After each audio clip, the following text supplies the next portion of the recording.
Membuat karya foto blur dengan sebuah lensa kit sederhana. Jadi hari ini kita akan saya akan sharingin, ajarin kepada teman-teman semua bagaimana caranya membuat karya foto-foto yang backgroundnya blur, tapi lensanya menggunakan lensa kit. Nah, lensa kit tuh kayak begini. Nah, ini hampir semua teman-teman yang barusan membeli kamera mestinya bisa dapat lensa kit kayak gini, karena ini adalah lensa bawaan intinya. So, mari kita belajar. Stay tune guys.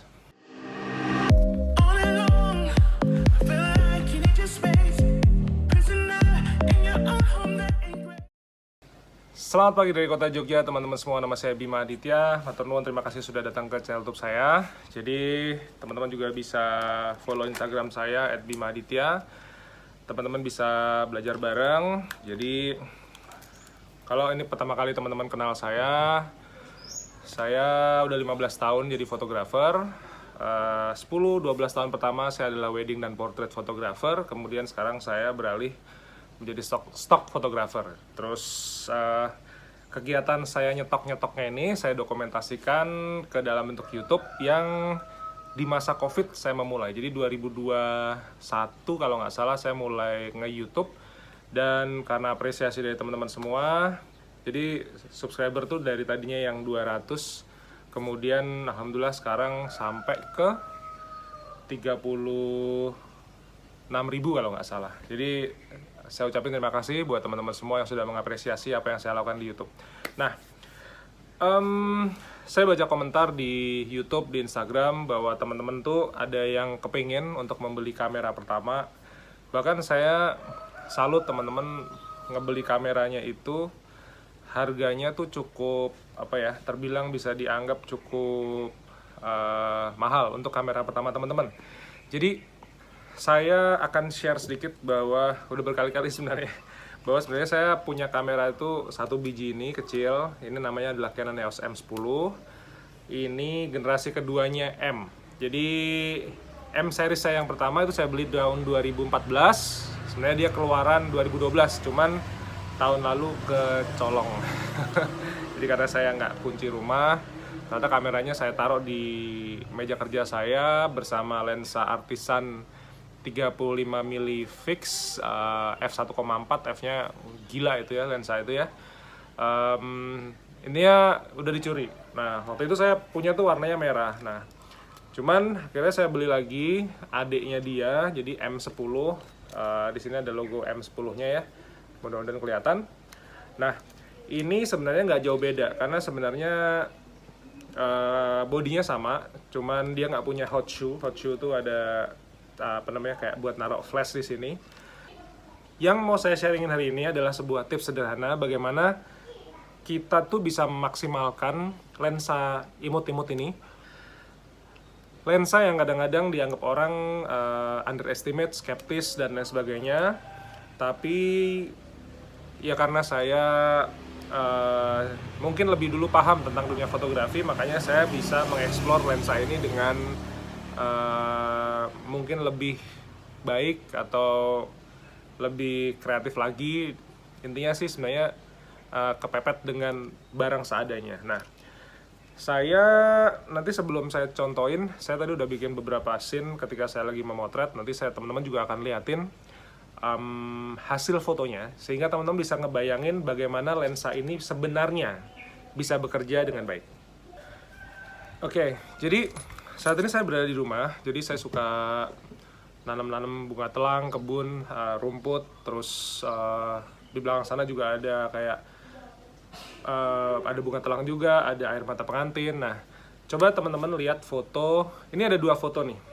Nah, fotonya yang pertama yang ini, lalu yang kedua adalah yang ini.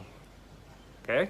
Nah, karena saya berkarya dari rumah, jadi itu ke rumah itu kan kadang-kadang kita nggak bisa milih suatu keadaan ya, dimana keadaan sekitar rumah saya ya ada jemuran baju, ada kayak barang-barang kayu bekas, material-material segala macam, intinya tuh banyak. Nah, bagaimana caranya kita bisa mengkamuflasekan barang-barang yang dalam tanda kutip tidak berguna tadi sehingga tidak mengganggu karya fotografi kita. Makanya kalau teman-teman lihat foto yang pertama ini kan sebenarnya antara foto bunga dengan foto backgroundnya ini kayak ibaratnya sama-sama jelas lah. Jadi bunganya jelas, backgroundnya jelas. Dengan begitu maka teman-teman bisa ngeliat tuh ada pintu kayu, ada mungkin bagian-bagian rumah yang kotor, itu teman-teman bisa melihat. Tapi bagaimana dengan foto yang kedua ini, di mana belakangnya itu saya bikin blur. Ini sebenarnya settingnya dibedakan, tapi angle-nya sama, jadi sudut pandangnya sama. Nah, dunia fotografi itu kan ternyata salah satunya adalah dunia sudut pandang kan. Makanya ketika sudut pandangnya sama, tapi eksekusinya berbeda, ini maka menghasilkan karya foto yang berbeda. Nah, kalau saya berkarya di satu tempat yang tidak kondusif, atau misalnya saya kepengen lebih mengeksplor objek utamanya itu apa, di mana dalam kasus ini adalah bunga, atau tadi di belakang saya juga ada apa sih namanya, mungkin kayak pisang-pisangan itu di belakang itu. Nah, jadi kalau teman-teman lihat foto pisang yang pertama, ini kan kon bloknya kelihatan jelas, rumputnya jelas, terus tapi pisang-pisangannya juga jelas gitu ya.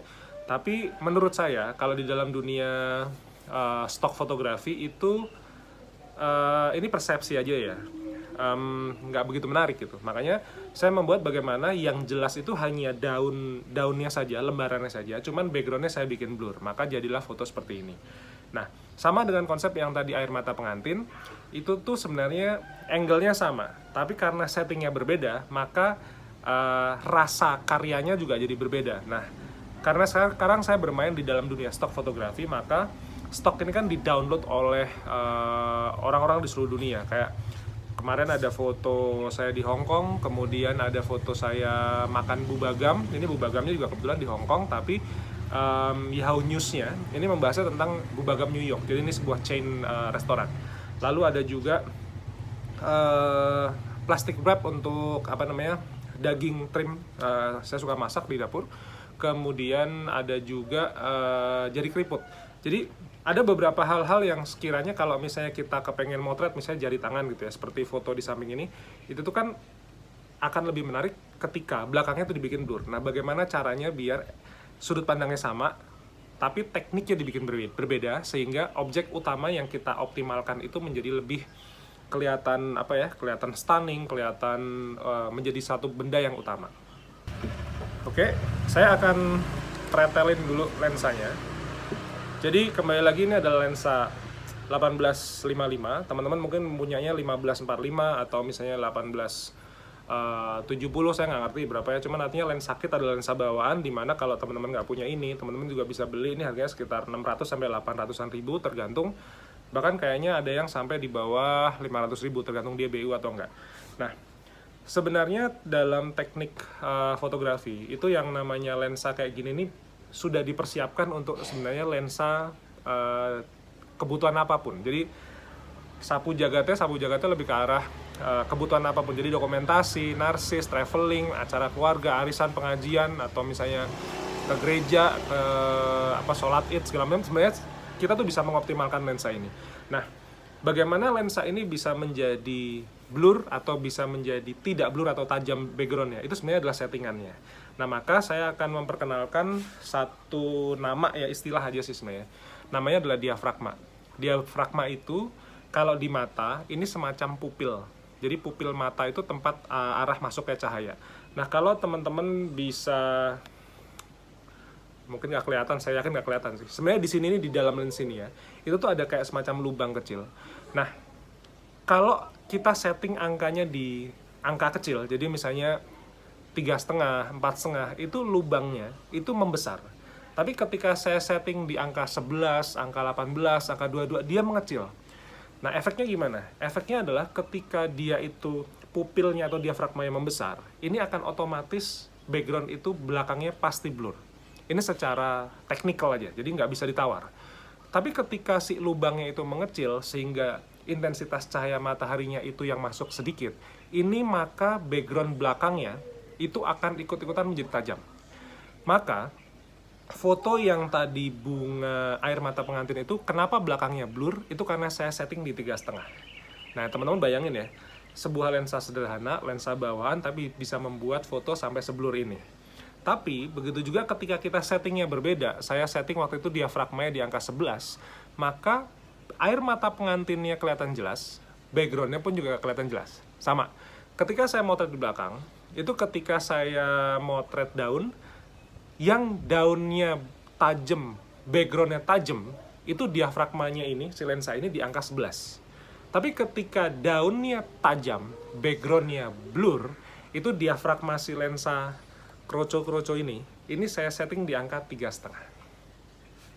Nah, maka di dunia fotografi itu sebenarnya tergantung, kita tuh mau membuat foto itu tergantung persepsinya antara kita sama calon pembeli ya, itu tuh mau seperti apa gitu. Kalau misalnya kita dengan alat yang sama, kita bisa membuat dua objek yang berbeda. Jadi foto yang tajam objek sama backgroundnya bisa, atau mau dibuat foto yang tajam hanya objeknya saja, belakangnya blur. Maka kalau kita bicara lensa, saya pernah motret daun ya, waktu itu laku kayaknya 40 sen sekian. Itu kan belakangnya tuh ekstrim blur. Itu kenapa blurnya lebih ekstrim lagi daripada tadi yang saya pakai? Itu karena saya pakai lensa fix, f-nya saya setel di 2,0. Jadi lebih blur lagi, pupilnya pembukanya lebih besar lagi daripada lensa ini. Nah, 22 mili ini lensanya bahkan lebih mahal daripada 1855. Kalau teman-teman mau nanti bisa cek link di bawah. Harganya mungkin sekitar 1/4 sampai mungkin hampir 2 juta, ada yang 2,5 tergantung kondisi ya. Biasanya lecet-lecet pasti lebih murah. Nah, tapi kan ini kan ibaratnya lensa mahal, lensa yang tidak fleksibel ya, karena lensa fix itu kan kita harus maju mundur. Nah, bagaimana ketika kita menggunakan lensa ini, itu teman-teman bisa motret, bahkan motret stok yang kualitasnya bagus, objeknya tajam, belakangnya blur, itu keren banget gitu. Teman-teman misalnya ke Tokyo, teman-teman lihat satu sudut kota, terus ini kok keren sekali gitu, terus kepengen orangnya tajam, tapi background tata kota Tokyo-nya itu dibikin blur, itu juga menarik. Teman-teman misalnya ke Jogja, motret ke Tugu Jogja, di mana tugunya tajam, background lampu-lampu sparkling di sekitaran Tugu Jogja juga tajam. Itu juga menarik. Jadi tergantung bagaimana persepsi. Nah, kalau misalnya fotografi itu makanya tidak ada yang salah, tidak ada yang jelek ya. Menurut saya tergantung bagaimana kita menikmati persepsi foto tersebut, sesuai nggak dengan imajinasi kita. Nah, gitu ya. Jadi, teman-teman yang baru punya kamera pertama kali dan lensa kit itu nggak usah berkecil hati, karena sebenarnya kita itu bisa memaksimalkan apa yang ada. Maka tadi di depan, balik lagi ke depan lagi, kalau teman-teman sampai ngebudgetin kamera sampai 10 juta, itu bagus. Jadi membeli yang 2 juta kayak saya boleh, membeli yang 15 juta, 20 juta juga boleh, tergantung kemampuan, kebutuhan teman-teman semua. Dan saya sarankan kalau ini menjadi hobi, sebaiknya membeli dengan cash keras. Saya pun ini menjadikan bisnis, ini pun saya membelinya dengan cash keras. Jadi mudah-mudahan teman-teman lebih paham lagi. Nanti saya akan kasih cuplikan sedikit di belakang hasil-hasil foto-foto saya yang sudah saya produksi hari ini dengan menggunakan lensa kit 1855, tapi diafragmanya saya setel paling besar di angka 3,5. Nah, kenapa lensa ini tidak bisa sampai angka 2,0? Ini lensa murahan guys. Jadi lensa murahan, lensa entry level, lensa bawaan. Jadi biasanya lensa-lensa itu semakin diafragmanya besar, ada yang 2,8, 2,0, 1,8, 1,4, bahkan ada yang 1,2. Itu harganya bisa mencapai belasan sampai puluhan juta rupiah. Maka kita kan bicara dengan barang seadanya saja untuk kebutuhan yang optimal. Maka lensa kit ini pun teman-teman sudah bisa berkarya dengan cantik, berkarya dengan indah. Jadi tergantung bagaimana kita memanfaatkan alat. Kemarin ada yang tanya, Mas, saya pengen tahu semua peralatannya Mas Bima itu apa. Jadi saya mencoba jujur kepada teman-teman semua bahwa saya adalah seorang Shopee affiliate, di mana saya akan mendapatkan komisi ketika teman-teman membeli melalui link di bawah. Tapi yang saya bisa katakan jujur adalah semua yang saya tulis di bawah itu adalah semua peralatan saya yang saya pakai pribadi. Jadi saya benar-benar tahu persis semua peralatan itu, dari mulai lampu continuous, kemudian lensa 35 mili walaupun udah kecuri ya, cuman saya pernah explore itu, kemudian bikin satu footage yang menarik ya, untuk kayak macam-macam lah.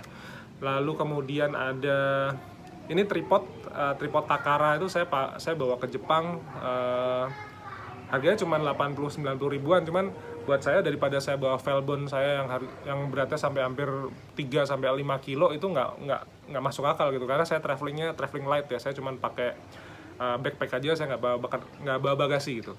Nah, lalu semua peralatan saya ada di bawah. Kalau teman-teman mau membeli lewat link di bawah, saya ucapin terima kasih. Saya akan dapat persentase kecil dari Shopee, jadi teman-teman nggak perlu bayar lebih mahal ataupun lebih murah. Harganya tetap sama, cuman saya dapat komisi dari Shopee. Nah, komisi itu saya pergunakan untuk pembuatan konten seperti ini, makanya saya matur nuwun. Tapi kalau teman-teman mau beli dari link di luar juga nggak apa-apa, atau teman-teman mau langsung ke toko juga nggak apa-apa.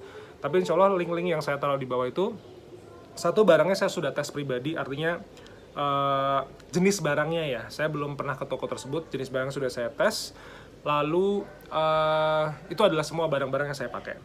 Nah, kalau teman-teman nih misalnya nih membeli sebuah barang ya second, rata-rata sih yang saya tulis di bawah tuh barangnya second, tapi so far reviewnya bagus, ratingnya bagus, customer supportnya juga bagus ya. Jadi tuh kalau barang second sebenarnya mungkin rada susah kalau teman-teman mau cari yang benar-benar mulus gitu. Kalau mulus banget ya jelas harus barang yang baru ya. Karena kamera saya pun tuh sebenarnya kamera cacat. Jadi saya kan pakainya hanya untuk memotret ya. Sekarang saya ngevlog saya pakai iPhone X ya. Itu LCD-nya ada yang baret, kemudian lensa saya tuh ini juga sebenarnya sudah ada jamur di belakang, yang mana juga saya nggak masalah. Terus kemudian baret-baret pemakaian itu buat saya nggak ada masalah. Maka kalau kamera baru mungkin teman-teman pengen cari yang mulus, second rada susah, bisa sih cuman takes time. Tapi intinya kalau selama dipencet motret nyala, record video nyala, semuanya sistemnya secara umum 80% nyala, itu menurut saya sudah cukup bahwa benda tersebut bisa dibeli. Jadi begitu, mudah-mudahan teman-teman jadi lebih paham. Nah, intinya berkarya itu berkarya aja, manfaatkan semua barang-barang yang teman-teman miliki. Mau pakai handphone juga nggak apa-apa gitu. Jadi handphone pun kan sebenarnya sekarang tuh banyak yang namanya professional setting ya kalau nggak salah ya, sehingga diafragma itu bisa diatur. Saya juga kalau motret pengen cepet-cepet saya juga pakai iPhone, jadi mungkin kamera ngeluarinnya susah, harus pasang lensa. Saya mikir dulu ini landscape atau benda-benda still life gitu, kadang-kadang menentukannya tuh butuh waktu gitu. Cuma kalau handphone tuh kan tinggal keluarin dari kantong, jepret-jepret gitu, semuanya selesai. Nah, teman-teman selamat berkarya, mudah-mudahan video ini bermanfaat. Cek semua link peralatan saya di bawah, teman-teman juga bisa belajar tentang dunia microstock lewat ebook, ada 2 ebook di bawah. Kalau yang nggak suka baca, kepengen nonton, juga ada video online course di bawah. So stay tune, sampai ketemu di video berikutnya besok pagi jam 5. Jangan lupa liatin dulu karya-karya saya berikut ini.